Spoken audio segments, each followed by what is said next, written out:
So we have a lot of talk right now about nations and borders and nationalism.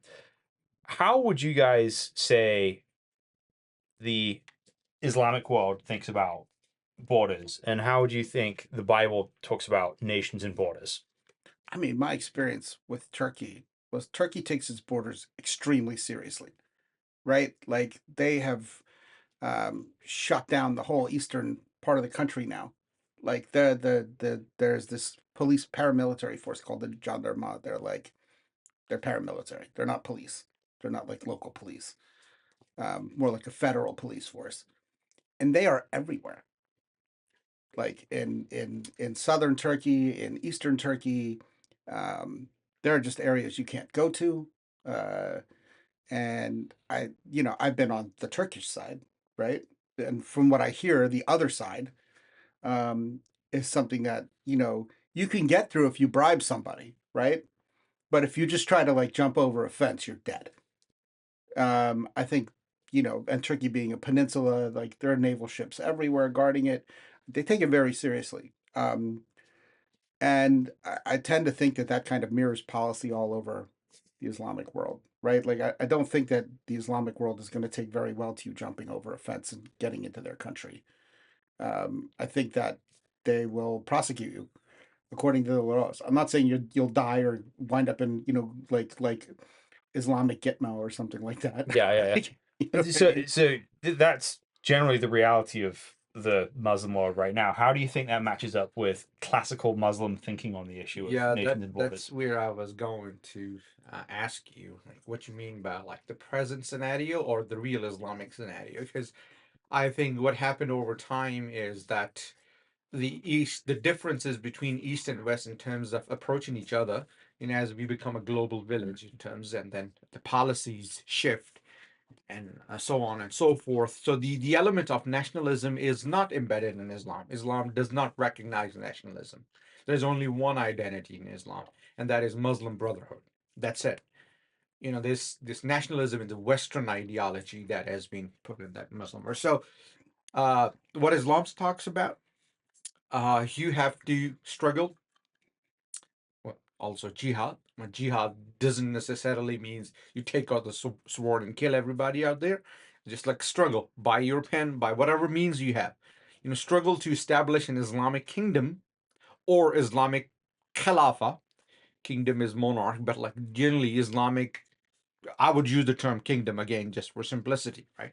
An Islamic kingdom where there are Islamic systems, rules, and laws, and everybody who lives in that place are just Muslims. So you see, like early Muslim expansions, they were stretching from Mecca all the way to China's border, Right? right?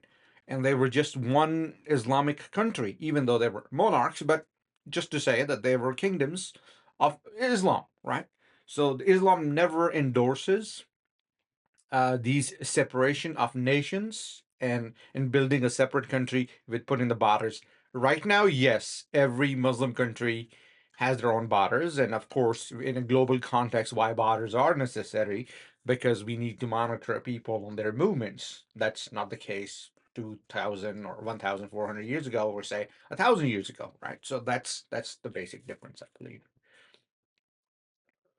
So, now, however, what about the barriers between the Muslim world and the non-Muslim world? So, there's always been a frontier of the Islamic Empire. How has that functioned? Okay, so again, I won't shy from the side that Islam practiced for so long, and of course now they're trying to wrap it up with more modern ideologies and stuff. But Islam encouraged you to take over the lands and establish an Islamic kingdom all over the world. Colonize. Yes, Yeah. Islamic colonization. That's what the Islamic ways are. Not to say that you have to do it by if you conquer the land and you need to slaughter every single person. No, Islam doesn't work that way. Islam says, okay, fight with them, uh, and establish a system, Islamic system, and make them live peacefully. You and I disagree on like our disagreement in general is on like how that system is implemented, right? That what how minorities going to live in that kind of culture or society and what life going to look like, right? But at the end of the day, yes, Islam tells you about, okay, if you have a neighbor, if they are in a peace and sign a covenant with you, or sign a, sorry, not covenant, sign a peace deal, then you're not supposed to uh, uh, invade You're supposed them. to honor your agreement. Yes, honor Right. your agreement. But if they're causing threats to you, right, then you have every right to destroy them. That's most, I think, not conservative, but a central idea I would place it. Yeah. So essentially, as long as if you have peace treaties with the nations around you, Mhm. then you still have the concept of a border and respecting that border and having a line between them, even if they don't see that as a permanent fixture.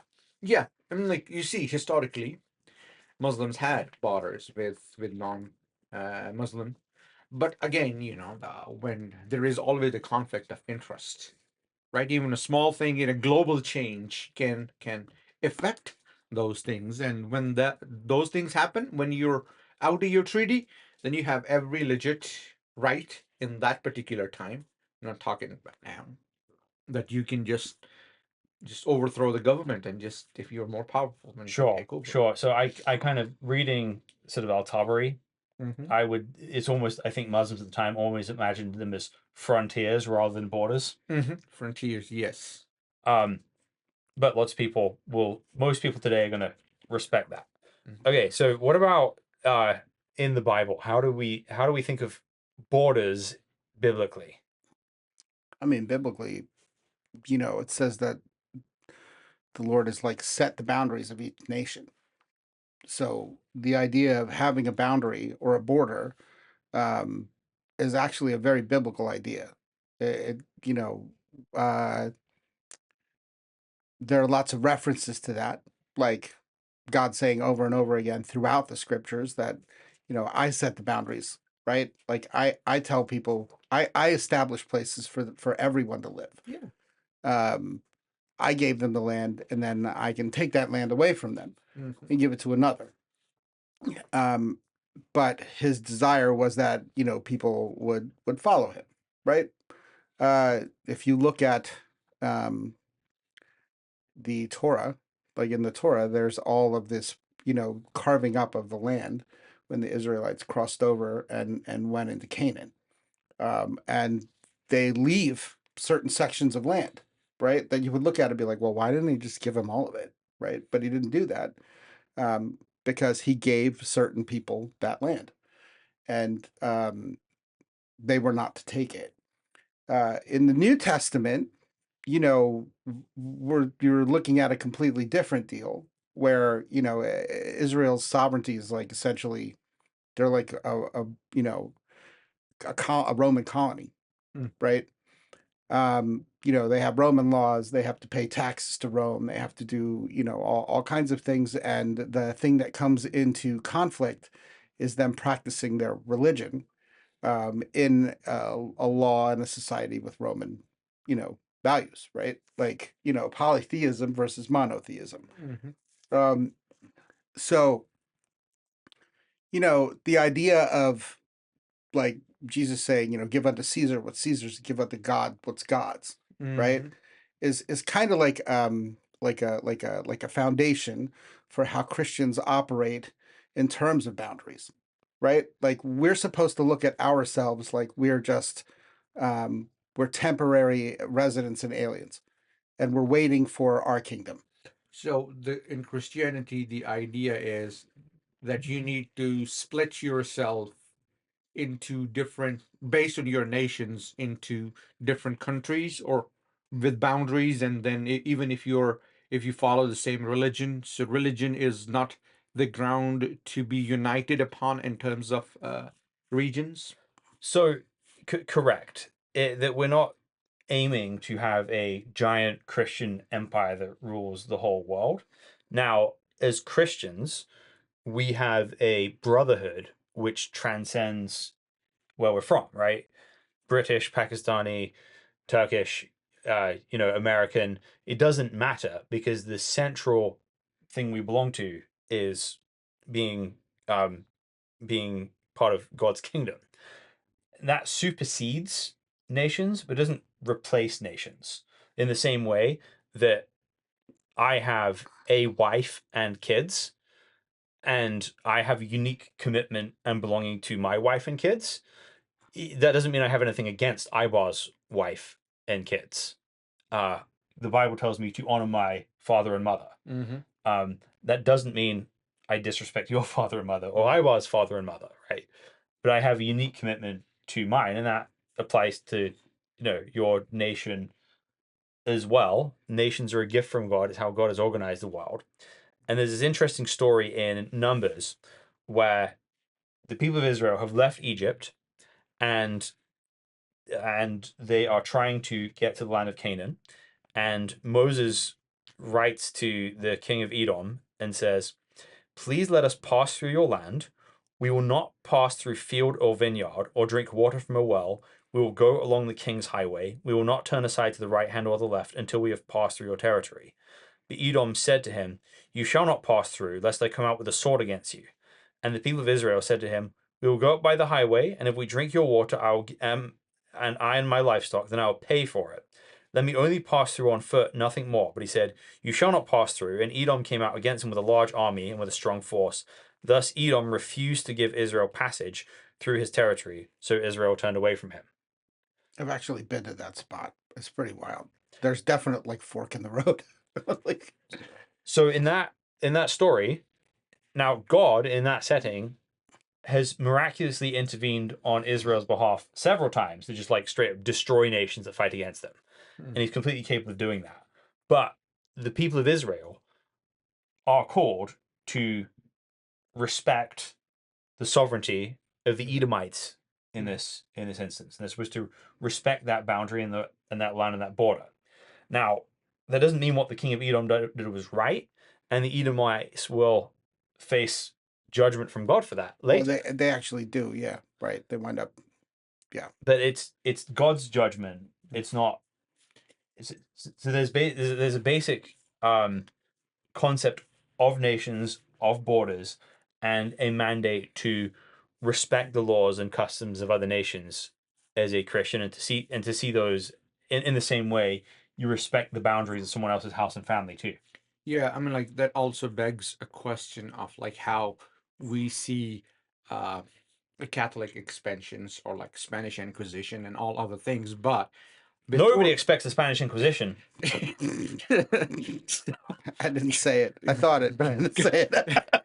but going back to Islamic ideology of having a ummah, I mean, the problem that I see there is, of course, you're united with one ideology as Islamic Brotherhood or Ummah, but there are subcultures, for example, Oh yes, there are. Yeah. right? Yes. So, I mean, imagine in a world, for example, let's talk about this hypothetically that all the Muslim world now uh, dismantle their borders and like become one Islamic nation, right? See, that's what I'm talking about, right? So the ideology or the idea of creating such a world where you're all united, right, under one Islamic system is more than impossible because there are sub-layers of many different cultures. Moroccans have completely different culture than Bangladeshis out there. So how you can So let me just ask you a quick question. Like, do you think that in light of the way the modern world has evolved in Islam, that maybe that was possible at one time, but it's now just like, I mean, elicits laughter from us, right? Like, do you think that that's like everyone has their pie in the sky idea of how things should be, right? So for a Christian, it's Jesus will come back and bring unity, right?